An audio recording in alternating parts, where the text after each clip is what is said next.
Hello, everyone. Good morning. We'll go ahead and get started. And welcome to today's workshop on how to finance your next stage of growth. My name is Anne Magella McKelvey Tate, and I am the program manager here at the Innovation Cluster. And we're so excited to have you all with us today. So, for those who may be new to us, the Innovation Cluster is an innovation hub, and we help entrepreneurs across Ontario grow and scale with purpose through mentorship, community programs built for real world impact. We greatly appreciate you choosing to be with us today as part of your journey. Now, on to today's incredible workshop. Today's workshop helps you gain a practical understanding of how banks evaluate businesses, what financial products are available at different stages of growth, and how to build strong banking relationships that support startup growth. In this session, RBCx will break down the key differences between debt and equity financing, when each option makes sense, and how startups can position themselves for funding success. Today's speaker, Blake Farquharson, is an AVP early stage banking at RBCx. Blake works with pre-seed and seed stage founders as a strategic partner on banking, funding, and scaling needs. Blake brings 10 years of experience working with the startup ecosystem and digital product space to this role. Before supporting founders at RBCx, Blake was building and leading startup programs at Elevate Innovation, the DMZ at TMU, and Tech Alliance. He was also part of the first Techstars Toronto cohort in 2018, joining the team as a business development intern. Blake graduated from Western University with an honors in business administration. Now, just a few quick things before we dive in, and I'll pass it over to Blake.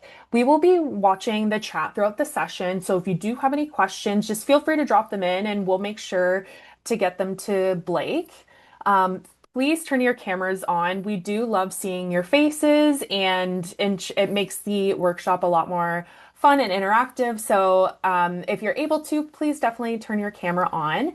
And then at the end of the workshop, we'll just be running a quick poll to hear about your experience. So please stick around for that to share your feedback. And we'll also share some really great upcoming innovation cluster events and initiatives. So stick around for that as well. And most importantly, don't be shy. This is a space to ask questions, swap ideas, and learn something you can use when the call ends today.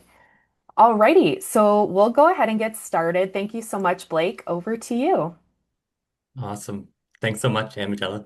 And to Zara and to the entire team. It's really great to be here. Great to be with everyone. That was a great introduction. Thank you so much for the bio and everything. So, welcome everybody. Really good to be here today. Excited to have a conversation just around, again, debt and equity, how to fund your startup, and just some of the conversations we at the bank have with founders as they look at kind of growth opportunities and when's the right time to come for debt, what to think about with equity investors, and kind of how to kind of get an overall sense and a financial picture of where you're at. And some of the kind of the first questions we as the bank ask founders when we're working with them. So again, free-flowing conversation. So at any point, feel free to put something in the chat or kind of just raise a question. Really want this to be kind of a dialogue and just kind of as helpful as possible. So the bio was kind of already done, but again, I'm just a relationship manager with RBCx. We're the tech banking arm of RBC.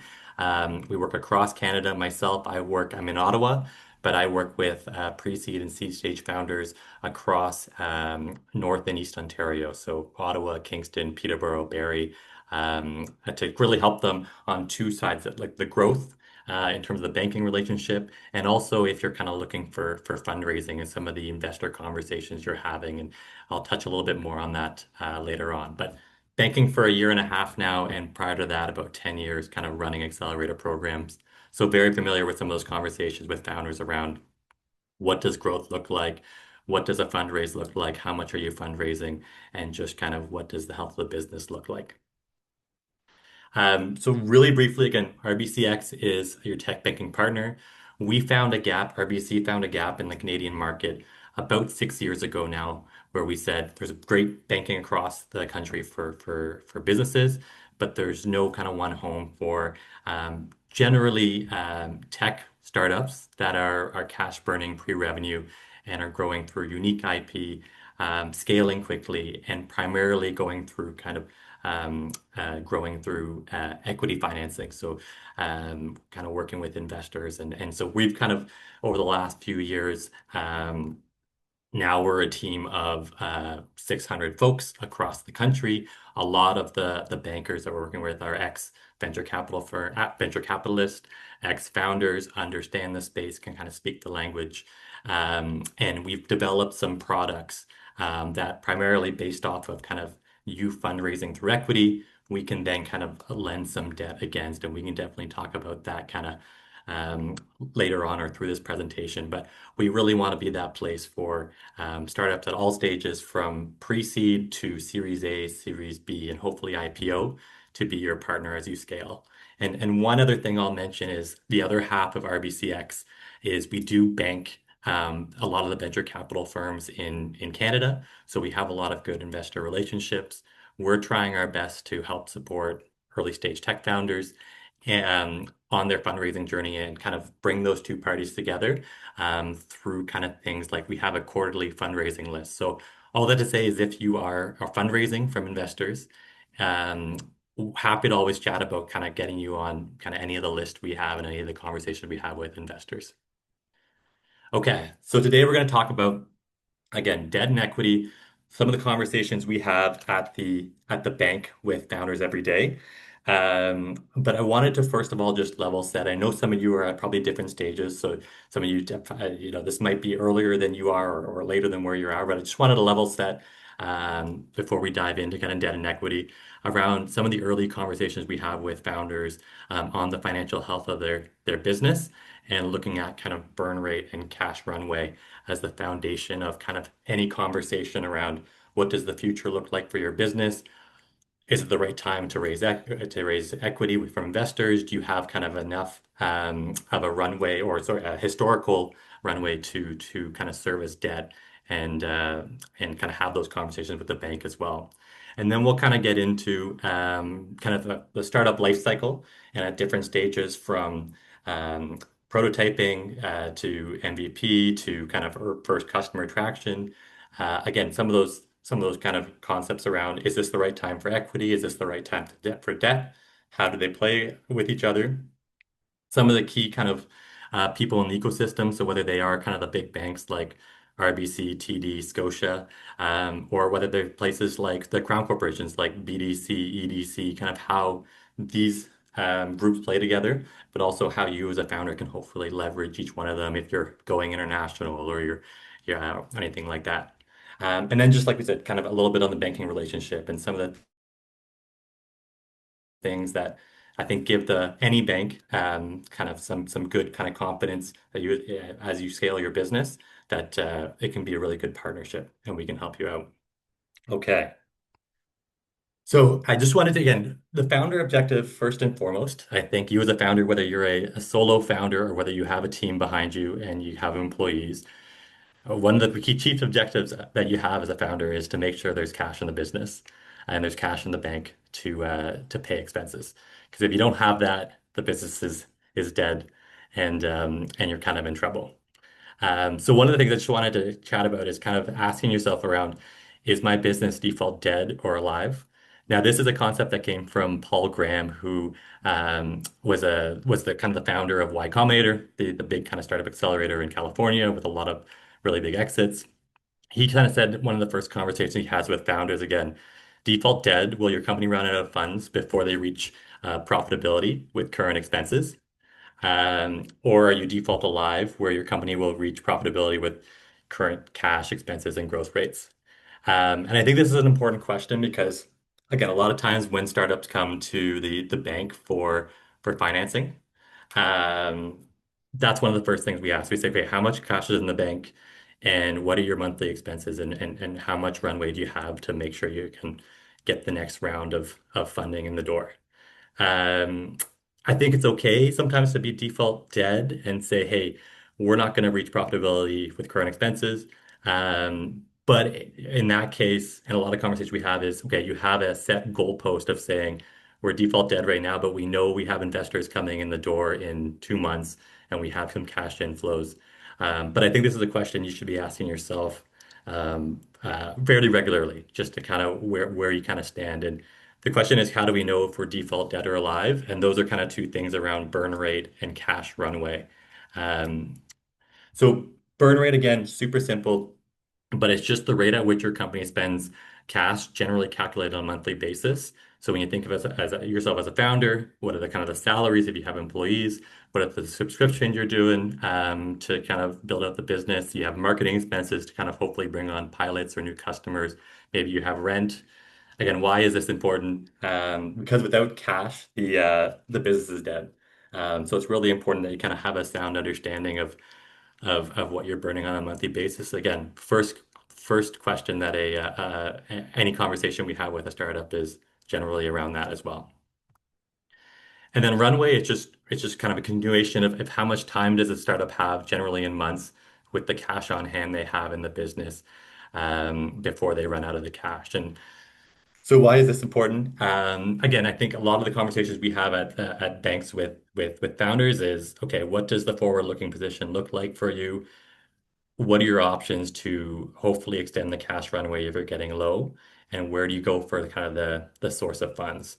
So a lot of times the first question is, okay, are there expenses there that if you're really running out of cash that you can take out of the business so you can kind of extend your runway? But things like, do I need to raise funds and start talking to investors? Do I need to explore bank debt solutions? Um, the reality with investors is right now it probably takes anywhere from at least 3 to 6 months to raise capital, if not more. So if you're looking at kind of your runway and you have a few months of runway left, like 2 months, you might say, okay, it's not the right time to start raising capital. Maybe I have to lower my expenses. My runway goes to, 6 months, or I put founder money in the business to extend it for 6 months. And then that gives me a little more breathing room to go after investors, knowing that it's going to be 3 to 6 months to raise capital. Um, Again, bank debt solutions at an early stage, uh, the bank is probably not the first place to go for kind of debt solutions. You're probably going to want to see, the bank's going to want to see some history of sales or history of money coming in the door. So that's probably not it, but I would always recommend talking to the bank so we can assess all options. And again, maybe founder funds in the business as well. So yeah, I just wanted to put a really basic example here in front of everybody, just to level set as well. So just for example, we have Charlie. He's building kind of a grocery analytics app, selling to grocery stores, trying to a platform to try to maximize their shelf space and understand kind of in maybe a grocery store, where the kind of highest value revenue is coming from the shelf space and what the products are, so that you can kind of maximize your margins there as a grocery store, whether that's mom and pop, whether that's Loblaws, Metro, and all that. So he's building this. Maybe he's again pre-revenue, getting the pilot stage. Let's say he has $28,000 in the bank.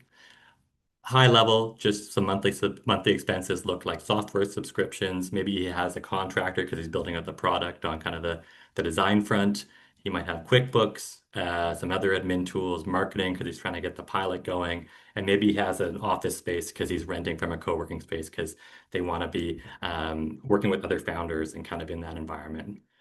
You add all that up on a monthly, that's your kind of your burn rate, 6 grand a month. If you look at the 6 grand versus the 28 grand, that's giving you about probably 4.5, 5 months of runway. So now Charlie has a good understanding when he goes to, an investor or to a bank, kind of what he's looking at. I think it's just the more data points and the more you have a view on this, the more banks or investors are able to kind of help you out and just kind of assess options. And some of these things might say, okay, like, you have 4.5 months of runway left. That might be tight to raise an investment round. Maybe you get rid of the contractors and you work from home for a little bit and you get rid of the office space, and then your burn rate goes down to 4 grand a month, and suddenly your runway is seven months, and you're kind of off to the races. Maybe you have um, enough time to kind of raise an investment round.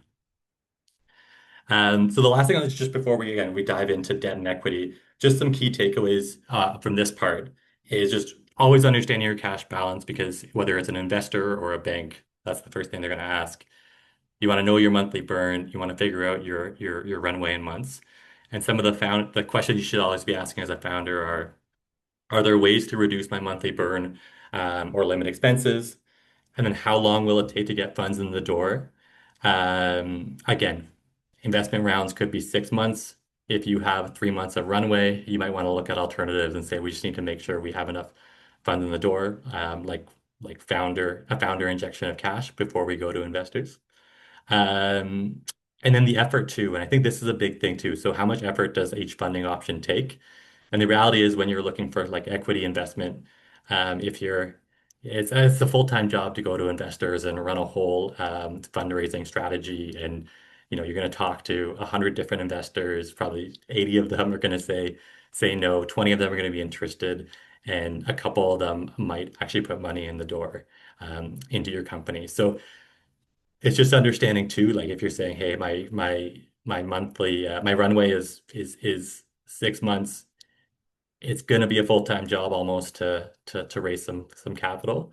It might take time away from the business, so maybe I'm better spent just really drilling down into sales. And we've had a lot of conversations with founders around that. We've got people have come to us and said we're raising fundraising, and a lot of the time they say, hey, I spent 4 months on this, and now I realized we're not gonna keep on pursuing this. We're just gonna hammer down into sales, make sure we extend that runway through customer acquisition, and they're kind of off to the races.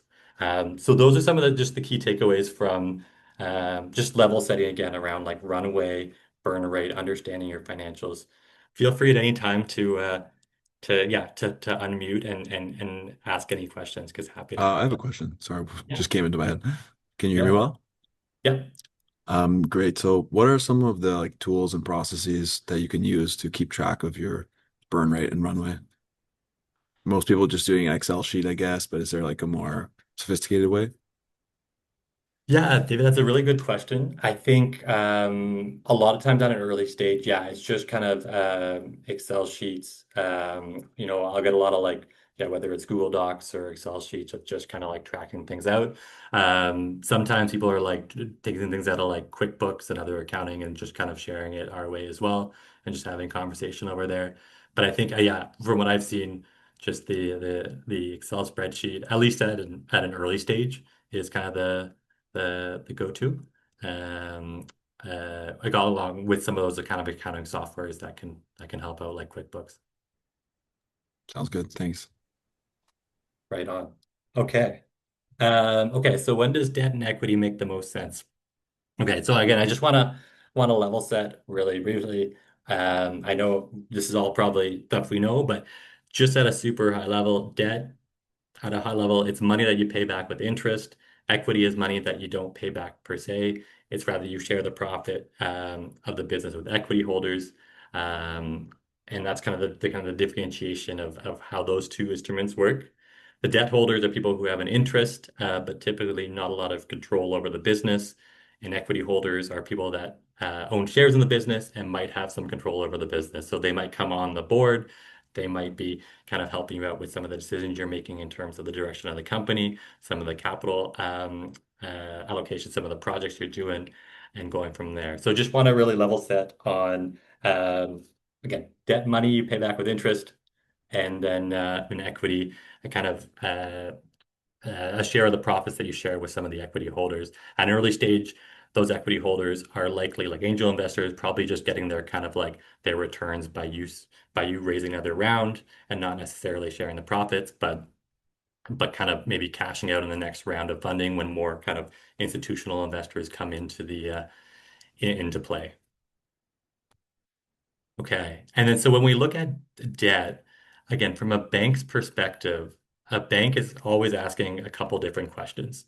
If a startup comes to us and say, hey, um, we need a line of credit for a couple $100,000 because we're kind of we keep on having some cash crunches between kind of invoices coming in. We're saying, okay, what is securing the loan? Generally, there's a couple of different options there. Again, it's the collateral can be cash, can be cash secured. You'll get a GIC. You might get a cash secured credit card. It can be personal if it's early stages in the business. But generally, if you're a kind of commercial banking and you have a kind of a going concern of a business, that's going to be kind of secured against the business itself. Now, when the bank is looking at kind of what's the value of the security against the business, they're looking at a couple different areas of the business. Generally, they're going to say, okay, like how many accounts, like what's the accounts receivable kind of on the balance sheet, and what's the size of that we can kind of loan against? What's the inventory in the business, and what's the equipment in the business to really value the size of lending that or the credit facility that a client could get. Um, I know a lot of times with software companies, with early stage tech companies, there's not a lot of kind of hard assets in the business. So a lot of that will be kind of the accounts receivable, the sales coming in that we would kind of have that kind of valuation against. The other question is how are businesses paying the principal and interest on the loan?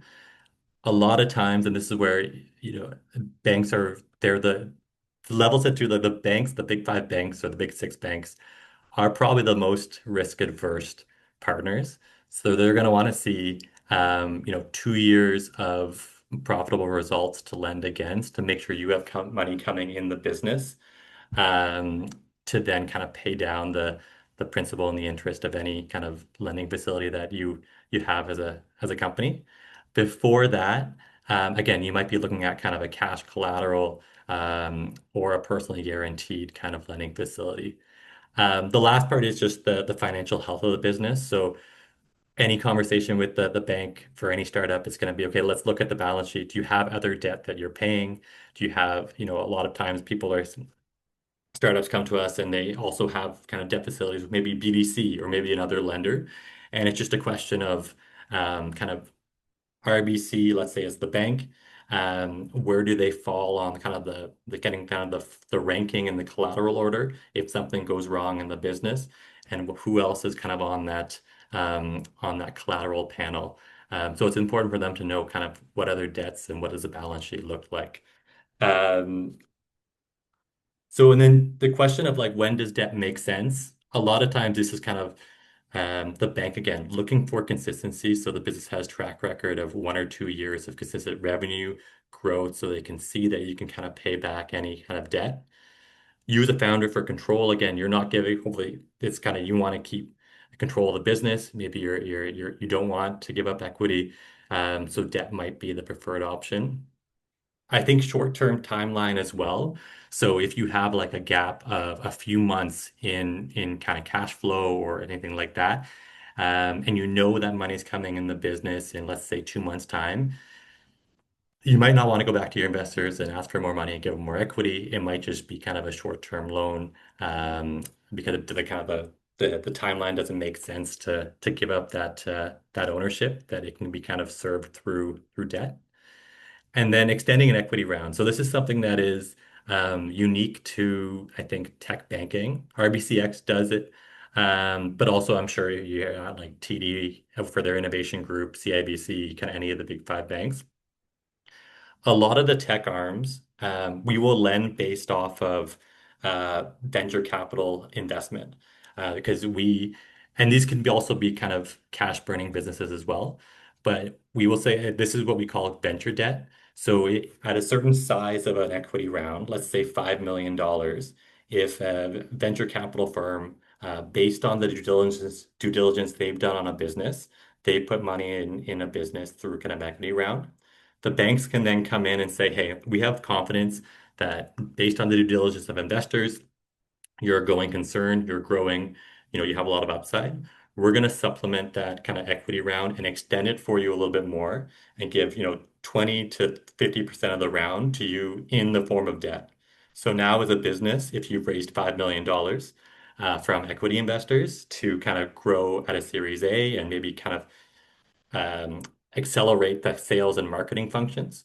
You can then get, another $1 million in the form of debt that can then extend your runway by 6 months or more, just giving you a little bit more time to reach your next targets to then the next funding round, or just a little more capital to, again, hit more profitability and kind of extend that way. So that's something that's kind of unique in the tech banking world. Again, whether it's RBC, TD, CIBC, anybody, they'll have kind of, I think, some venture debt offerings.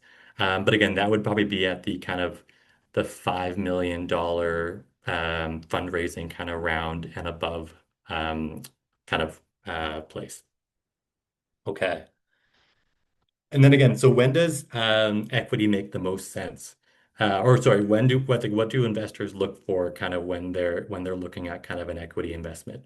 And again, a lot of you probably have seen this. You might have had equity like a fundraising conversation with investors.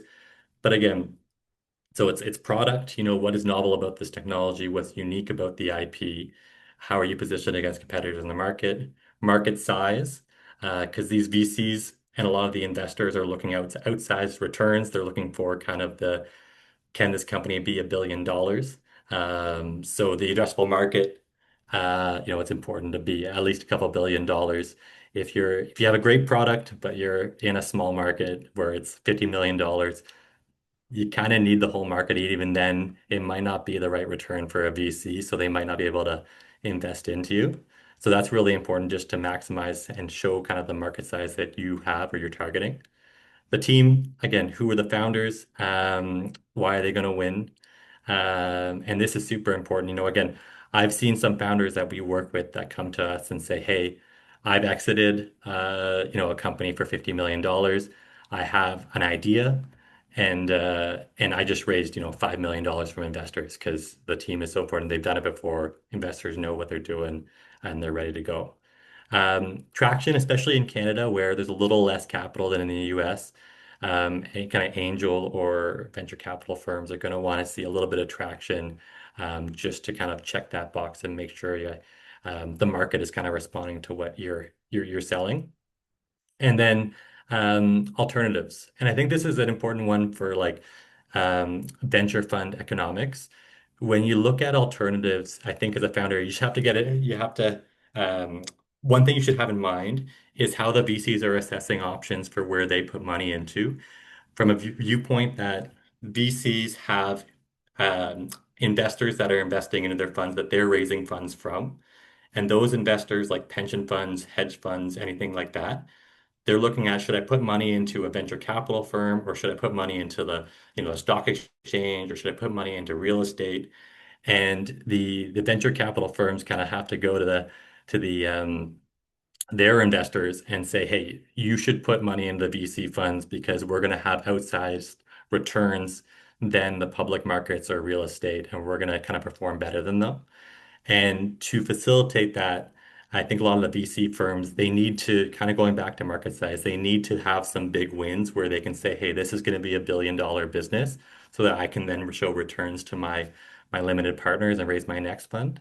So I think it's just important as you as a founder to kind of think about the VC fund economics of them needing to create returns for their investors, and they're competing against other markets like, again, stock exchange, real estate, anything like that, that they're going to want to see essentially a path to how are you a billion dollar business to put equity in the business. Now it's a little different for maybe angel investors who are earlier, who are just saying, "Hey, I just want to, I really, it's my own money. I'm just really hopeful if I get a little bit of money back. I love startups. I'm doing this just to really help founders." But it's just something you could think about if you're kind of looking for equity investment. And then, so when does equity make sense? I think a lot of times it's either pre-revenue, um, or you kind of right now maybe you don't meet bank requirements, and that's kind of looking at like again some of the bank requirements for lending. It's 2 years of financials to show that history of kind of success, money coming in the business. Large upfront startup cost. If you have unique IP and you're scaling, but you're in like clean tech, deep tech with a lot of R&D, there might be a lot of hardware cost upfront. Um, it might make more sense to go through the equity investment because investors are going to really appreciate that you have this unique IP and this unique space you're building for. And it might be harder for you to get money from the banks all in one go at, you know, $1 million, $2 million to kind of get things off the ground. Speed, I think too, when you're looking at kind of investment rounds, um, typically you're trying to raise money for 12 to 18 months of funding. A lot of times, again, some of those conversations with investors, it's just you get the money in the door and you get more money in the door than maybe when you go to a bank where you need a little bit more, it's more conservative and they need to see more results. So I think if you're looking at speed to get funding and speed to get money in the door, a lot of times equity might make more sense. And then strategic partnerships, just if you have like smart or strategic investors who you're working with, who can bring money in the business, but also can say, hey, I'm an expert in the field. If I'm, I really understand clean tech and then I understand sales connections. I can, maybe they're a thought leader in the industry. They can kind of um, spread the good word about what you're doing, kind of represent you. So there's a few kind of signals there where if you're going to market and you're looking for the right investors, again, equity might make more sense than debt. Okay, this is a good slide because what I wanted to highlight here is that it's not one or the other. That any company that we work with, they're likely have some equity in the business, some investors, and some debt in the business as well. And so I just want to see a lot of it balances off each other. And like I said, if you're looking at something like venture debt, that's a case of where once you raise kind of equity, you can then extend your runway through the addition of debt. So they really do work hand in hand. And I don't think it's one or the other at any point in time. But you see kind of here on the left-hand side, um, on the debt side, at the very early stages of a company, you're going to probably have a personally backed credit card, go from there. Maybe it's a family and friends round on the equity side, and then you kind of scale from there and maybe get some angel funding. Um, and then in parallel, get some shred funding as well. So one of the examples I wanted to kind of bring home here is I have a client on my desk last year who is an early stage startup. They've probably raised a few $1 million. They came to me, so they've been in market for a few years. They came to me about this time last year and said, "Hey, we were going to raise from investors again. We're going to raise a couple $1 million. That's probably going to take us 6 months to do, and right now it's like August 2025. We have a bit of a gap in the fall, like last fall, of money coming in the door because it's going to take a little longer for us to raise this capital. Like, what are our options? And so we sat there and said, okay, what do we like looking at the balance sheet, looking at what's happening in the business, what's possible? They've been around for a few years, so they've done a couple years of the the shred program, so shred refunds, so scientific research, experimental development tax credits where again, if you're building unique IP-driven innovation products, you can get some money back from the government for kind of supporting the innovation ecosystem in Canada. So they've used that program. So they said, hey, it's September. We're going to have a shred claim in February that comes from the government that we know it's going to be this amount. We're tracking it. And so we said, hey, as a bank, you've done it successfully for the past 2 years. We know it's coming back again, so we can lend you money against your shred claim. And so we were able for the fall last year to give them a couple $100,000 for them to have that bridge to when they got the money in the door from investors and also be able to invest more into their marketing and their sales efforts. So as they're having conversations with these investors, that there was still positive momentum that the company was growing until they closed the funds. And then they ended up paying back the shred loan in like April or something like that. And it was just an example of how they've grown through equity for the last 2 years. There was a bit of a gap. We said there's a debt opportunity there to help you out. And then they kept on growing through equity. So that's kind of how they can balance each other out, and you can work hand in hand to really scale and go from there. Um, so yeah, I think that's a good example of how both are kind of being used. And again, just looking at the startup life cycle, again, you're probably all at different stages of this, but if you look at kind of anywhere from MVP to early growth to scale, you can see here on the early stage side of the business, like when you're MVP, a lot of the debt you're doing is probably personally guaranteed or cash back cards because you don't necessarily have the strength and the history of the business to be able to lend against the business itself. And then when you start to get to first repeatable revenue or consistent revenue, then you can look at like lines of credit and scaling from there. And in the meantime, too, you look at equity. MVP, probably some family and friends rounds, maybe some angel rounds, pre-seed rounds, and kind of go from there. So at different stages of the business, I think it makes sense to, again, you'll have different kind of debt, different collateral opportunities, and just different conversations with the bank and what's available to you at that stage. Okay, so we understand debt, equity, just some of the key players in the ecosystem. So certainly, I mean, you probably all have bank accounts at one of the big six banks, whether it's again RBC, TD, CIBC. So those are probably the tier one lenders.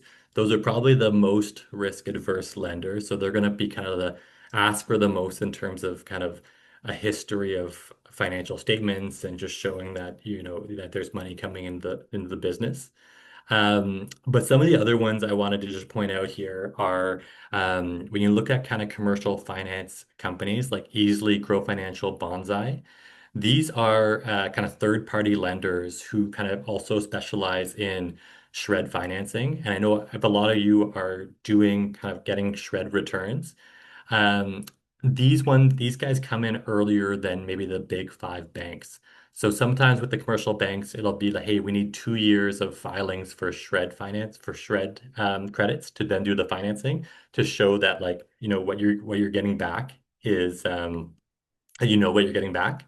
These guys will come in earlier, maybe even your first shred finance for shred filing or your second because they're going to finance your shred earlier, they're going to have a bit of a higher interest rate on that loan. But we see a lot of companies, like on my desk at RBC, I have a number of clients that do shred financing through one of these three organizations. And it's fairly common practice. And we would just say as RBC, we're going to carve out part of the collateral for one of these three if they're doing shred financing to say they have like they have a stake to the shred refunds for a company, while RBC kind of maintains first position on the collateral for the rest of the business if something were to happen to kind of get their money back. The other ones that I wanted to point out were it's actually BDC and EDC. These are two that we work really closely with across the bank um, on a number of different kind of financing opportunities. BDC, a lot of times, companies are going there for kind of growth capital, and we're working closely with BDC on, again, what's the position on the collateral of the company, who has first, who has second position in case something, were to go south, but we work very closely with them. And then EDC, this is one more and more, especially as you're going kind of international, that we work with closely and a lot of companies work with.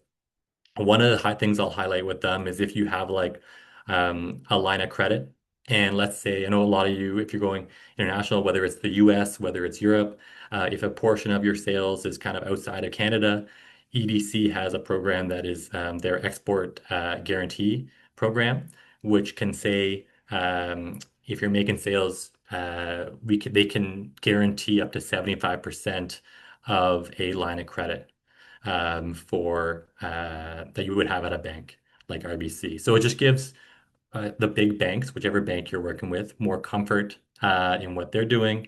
They're a pretty useful partner for everything kind of international. So again, we have really good relationships as banks with these organizations. And what I would say to you as a founder is next time you talk to your bank, if you're looking at kind of alternatives or you're just looking at what are my financing options, if you haven't already had a conversation about BDC, EDC, or even maybe Shred, depending on what is interesting to you, your bank should have connections to all of these and work closely with them. So I would just encourage you to kind of like poke and ask questions and see kind of what's possible. Again, beyond that, so on the dilutive side for equity investments, you have friends and family, angel investors, venture capital investors. I think the angel community in Ontario specifically is really strong. You have angel groups kind of in every major city. You have kind of the Angel Investors Durham over by kind of Peterborough. You have Capital Angel Networks in Ottawa. You have GTAN in Toronto. So you have a really good ecosystem of investors, and then the venture capital funds as well. And I think by and large, and this might be, I can speak for RBCx. But I'm sure they do this at, TD Innovation or the tech banking arms of other banks as well. Again, we bank a lot of those venture capital firms, so we have pretty good relationships with them. So if you're fundraising or you're looking for equity investment, I'd encourage you to reach out to any kind of the tech banks you're working with to say, hey, I'm raising funds. Do you have any connections? Who do you know, and who can you connect me with? And so I just wanted to also think about kind of best practices for working with your bank. First and foremost, I think your banker hopefully is your partner in what you're doing. Um, so they're trying to tell a story to the credit team at the bank of if you're looking for debt, why you're looking for debt. Is it kind of you're expanding to new markets? Is it, hey, you're waiting for an invoice to come in the door or anything like that? So I would always look at your banker as your partner. They're taking your story and they're talking to the credit team and making sure that the bank has the full picture.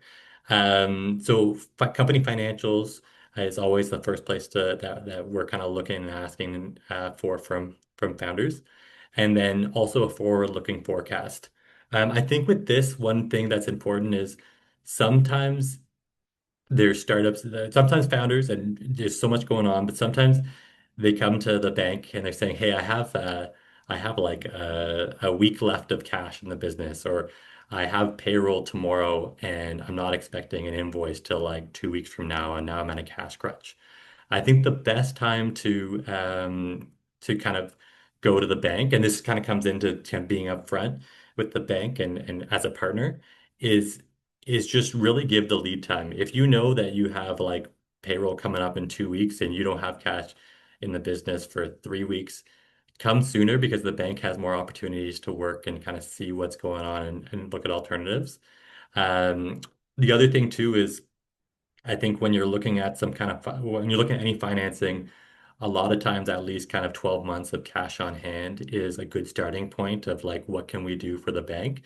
So that's where I would always encourage you, even if you don't need it today, I would talk to your bank and say, hey, I have, it's better to ask for it when you don't need it. So always just check in with your banker and see what's possible. In terms of funding when you have the cash on hand and the money in the bank. Um, and then I think just building a strong track record. Again, the bank is going to want to see historical sales data, see you hitting milestones, and just kind of building that consistency is important to kind of any relationship, any lending they could do. And again, just again, forward looking. So I would, if as a founder, I would check in with your bank at the very minimum, have a conversation with them just around like the future, the forward-looking view of your company once a year, if not more than that, just to better understand. Because banks also have new programs coming out every year. There's things happening at BDC, EDC. There's new government programs coming out, and they can be kind of that source of knowledge. So just uh, always make sure you're kind of forward-looking with your banking relationship. The last part here, I just wanted to again reemphasize some of the things that we're seeing in day-to-day conversations with startup founders. Um, just in the realities of kind of the world today. So shred financing is a big thing. Again, increasing amount of startups because they're using the shred program, they're expecting a shred return. I think it's like 30% of what you spend on R&D, and that can be salaries, that can be kind of anything like that. Um, Increasing amount of startups using the shred financing program to again to fill some gaps in their kind of the cash flow to get some more money in the business to then kind of grow the business as well with the bank knowing that when you get your shred return back from the government in mainly it's February, but it could be any kind of the time of the year, um, you're going to pay back that financing. So it's just it's been a useful tool that I've seen a lot of startups use. Smaller equity raises. So if you're on the equity side, we're seeing a lot of conversation around the increase of AI tools that startups are using to get to market faster with less resources, a smaller team. So this means maybe smaller equity rounds than before. And we've had a couple conversations with investors, VCs about this, and how do they kind of look at, because traditionally it's a VC would look at the team and say, hey, do they have a CTO, or what does the founding team look like on the technical side? And now with AI and some of the tools, you don't need a team as strong or as deep today on the technical side. What does that mean for kind of should we invest in this company? And a lot of VCs are coming back to the sense of whatever they're building with AI, even if it's a smaller team, is there what's the market size? Is there defensibility in the product? And is there traction from, the market itself to signal that it's something the market wants? And if they have kind of those three things, then that's a good signal that maybe even with these smaller tech teams that, VCs are putting money in because they're going to win. Going international, again, a lot of companies right now, I say in Europe, Middle East, anything like that. I'd just say if you're not already, maybe just poke Expert Development Canada to see what's possible there. They work with the banks a lot on any kind of trade financing as well and programs that get you international. And then maximizing a fundraise as well. So if you raise equity and have kind of a couple $1 million sitting in the bank, I think increasingly there's conversations around on the banking side, how do you optimize that, let's say $5 million, because you're not using it all today. You're going to be using it over the next 12 to 18 months. The banks have opportunities like GICs, which kind of low risk government investments, or kind of investment accounts that you can get a little bit of return. Now, it's not a ton, like it could be at like, 2 to 3% right now, but on a few million bucks, you're getting a couple $1,000s every year or something like that. So again, it's not a huge amount, but 20, 30 grand is it can be the cost of a salary, could be cost of something. So I think it's just a conversation that we're increasingly having. And I'd encourage anybody who's kind of raising an investment round before you close the money or just shortly after, you should kind of talk to your bank just to make sure that you can get it set up optimally to get a return on any funds in the bank. And sometimes based on the amount of funds you have in the bank, they might be able to kind of go and get some more competitive rates for you to earn even more money on that. So those are just some of the things that we're seeing kind of in some of the conversations we're having day to day is with startups and founders around kind of debt, equity, and kind of uh, how to make sure you have cash in the bank and you kind of are kind of growing the business. I think that's it right now for me. Um, but I mean, this is great. I really appreciate, you all being here. Happy to answer any questions. Also happy to, I have my email there. If anybody wants to have, follow up after and just kind of chat about any of this, I'm always happy to have a Zoom call or something like that. But maybe I'll just for one last note, I'll just see if there's any questions or anything like that from anybody there or in the chat as well. Well, while we're waiting for folks to put questions in the chat um, or want to wait to unmute yourself, I'm just going to go through a couple of really quick notes quickly. Thank you all so much for joining today. And there's been some great questions. And then we will also be popping up a poll very quickly just to get your feedback on today's workshop. So feel free to take a moment to fill that out. Just going to go through a couple other things as well. So on October 1st, to kick off Small Business Month, we are hosting our inaugural IC Talks Unfiltered event. So IC Talks celebrates the people, the ideas, and innovations that are shaping Peterborough and the Kawarthas through a series of engaging, really fast-paced talks. Now, this event's going to be a really great opportunity to network and meet with incredible people just doing incredible things. We are hosting this event on the evening of October 1st at Market Hall in Peterborough. And so if you'd love to attend, it's a free event. You can scan the QR code to register and secure your spot. It's going to be absolutely fabulous. It's going to be incredible and celebratory. It's going to be amazing. So we'd love to see you attend. Workshops that we'll be hosting in October. So on October 8th, we're hosting a workshop in collaboration with Dell all about cybersecurity, which is perfect for Cybersecurity Month. So you can scan the QR code on the screen to register for that event today. We also have launched an event for Small Business Week as well with our experts, Craig Elias and Brandy Old, on how to build a more resilient business. And so that's another really great workshop we are hosting. And I will send all this information out over in an email as well. So if you're not able to scan the QR code, no worries. We'll send this information out as well. And then Blake, if you want to go to the next slide. If you found today's workshop valuable, we would truly appreciate a Google review. So please scan that QR code to share your feedback. It really does mean a lot to us. Amazing. Thanks so much for filling out the survey, everybody. Let's just see if I do see a question that has popped in the chat. So I'll read that out to you, Blake. For a company Mhm. raising from the US, what are the delays that may impact money entering the accounts that need to be accounted for in the runway? Okay, good question. So you're raising funds from the US, so you're raising like from US investors, would that be it?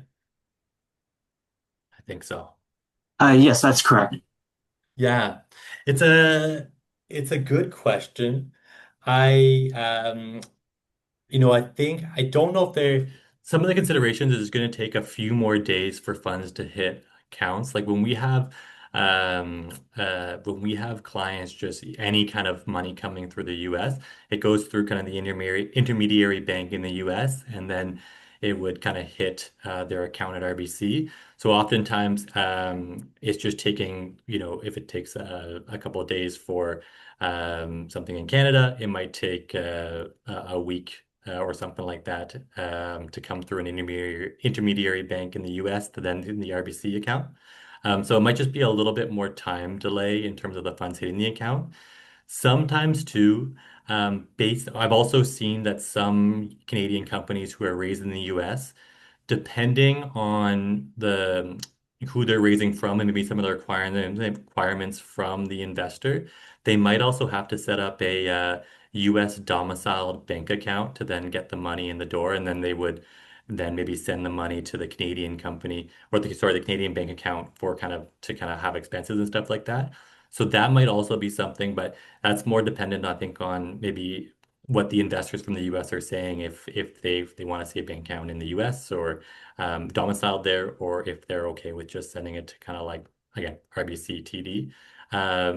But we have a lot of startups we work with that are raising funds from US investors. And yeah, it's just a matter of maybe a little bit more time for funds to hit the account just because it's an extra step going through an intermediary bank.